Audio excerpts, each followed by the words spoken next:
duke qenë se shkruaj fjala e ditës, integrimi evropian, lajmi mirë, besoj, i bari, pra kalimi i klasës, konferencë e tretë ndërqeveritare me Bashkimin Evropian, a është ky fillimi i fundit në një farë mënyrë dhe premtimi elektoral i realizuar ose i premtuar që deri në 2030 në Shqipëria do jetë pjesë e Bashkimit Evropian? Patjetër që është një proces dhe në fakt ne kemi dashur edhe ta shohim dhe të punojmë duke e konsideruar të tillë, një proces dhe jo një pikë finale thjesht për të arritur për shkak të një premtimi elektoral dhe të mbesi gjithçka aty, sepse patjetër jemi shumë konscient, ju e thatë mirë, sidomos unë që dhe e njoh se kam studiuar, e di fare mirë se Bashkimi Evropian nuk është thjesht një stacion i fundit.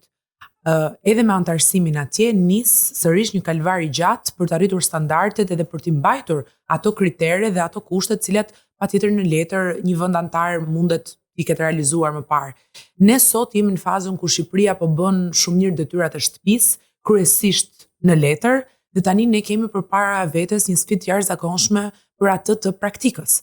Dhe ku e dim që shumë vende antare në fakt për mos thënë që kanë pasur defektet e tyre, kanë pasur ngadalësimet e tyre, duke njohur edhe realitetin, mentalitetin dhe klimën në Shqipëri, patjetër që na bën të jemi edhe më vigjilent, të punojmë edhe më fort, sidomos në këtë aspekt. Kalimi i barit më shumë se sa një çelje dhe po themi një çelje fazës së fundit të negociatave ishte edhe një çlirim i madh. Duhet thënë kjo sepse skepticizmi u ngrit pas një tymnaje të madhe.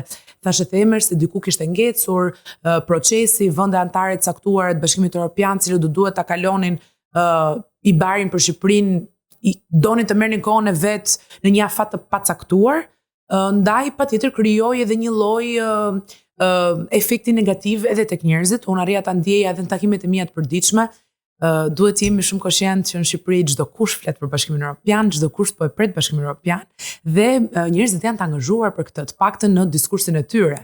Se pastaj se sa të gjithë janë koshient për çfarë bëhet fjalë dhe se si do duhet që të sillen, jo vetëm si qytetarët e Europës, por në aspektin e detyrave të lëna në këtë aspekt, kjo pastaj lë shumë vend për diskutim. Por përfitimin se është diçka mendoj që ka shumë interes për publikun. Është lajm i mirë, pjesë e procesit sigurisht, as nuk jemi për të ngritur shumë flamur fitoreje, sepse pa diskutim kjo është një sukses i Shqipërisë, edhe jo një parti të caktuar. Është një sukses i gjithëve nga pak, kanë bërë gjithë pjesë tek ai mozaiku, por pa diskutim do duhet që rezultati të jetë edhe më i mirë. Edhe Bashkimi Evropian e tha, ne presim shumë më shumë punë. Edhe pikërisht aty është pyetja ime radhës, pra patëm dy sinjale. Nuk po i referojmë këtu vetëm deklaratës së dy ambasadorëve holandez dhe gjerman, pikërisht në ditën ditë, duke vënë tekstin pikërisht te kapitulli 23 dhe 24, që janë kapitujt kritik të parë që hapen të fundit që përmbyllen, pra drejtësia, siguria themelore, drejta themelore të njerëzit e tjera me radhë, gjyqësori, por i referojmë këtu dhe gjetjeve të raportit i bar, pra fakti që u vonua nga 23 shkurti në 23 maj, ose patëm dy raportet ndërmjetme, tregon që disa nga elementet ishin teksuar apo mbi teksuar. Për shembull, korrupsioni nga serioz ishte kthyer në shqetësues.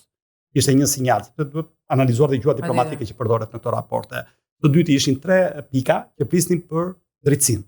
Pra një ishte, thoshte, është shtuar kontrolli parlamentar për drejtësinë, referohem ndoshta këtu superkomisionit Xhafaj.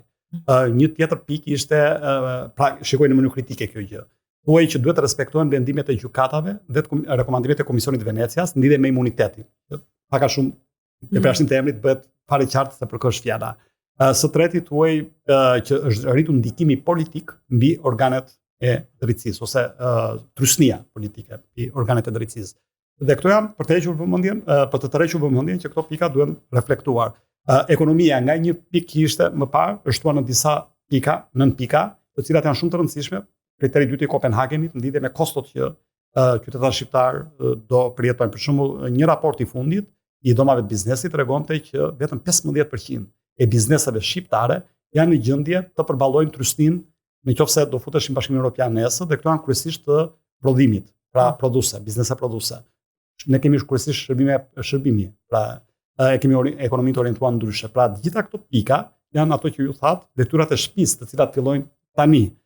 Sot përgatitur është e para klasa politike në Shqipëri, Parlamenti i Shqipërisë, dhe së dyti sa të informuar janë qytetarët, duke qenë se ju përmendët që qytetarët ju pyesin vazhdimisht për këto çështje. Përsa i përket raportit, ne e kemi lexuar ndoshta edhe me një lupë të shtuar këtë herë, sepse duhet që të jemi koshent sa më tepër afrohemi tek Bashkimi Evropian, edhe detyrat e lëna nga ana tyre do duhet të jenë edhe më precize, edhe më rigoroze, edhe më sfiduese.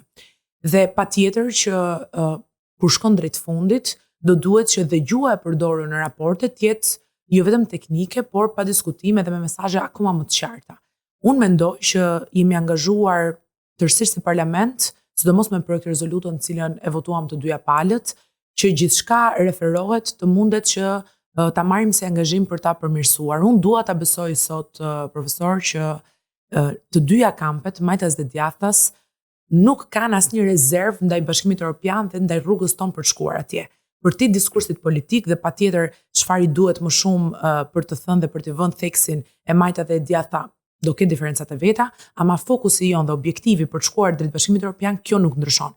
Dhe kjo më bën të mendoj pozitivisht për rrugën tonë drejt Bashkimit Evropian, të paktën për të gjitha detyrat institucionale që raporti lë, sidomos për sa i përket kuvendit të Shqipërisë. E vërtet është që ka disa hendeqe në këtë proces. Shteti i së drejtës është një nga pikat më të forta. Jo më kot Shqipëria pikërisht për këtë është angazhuar që 10 vite më parë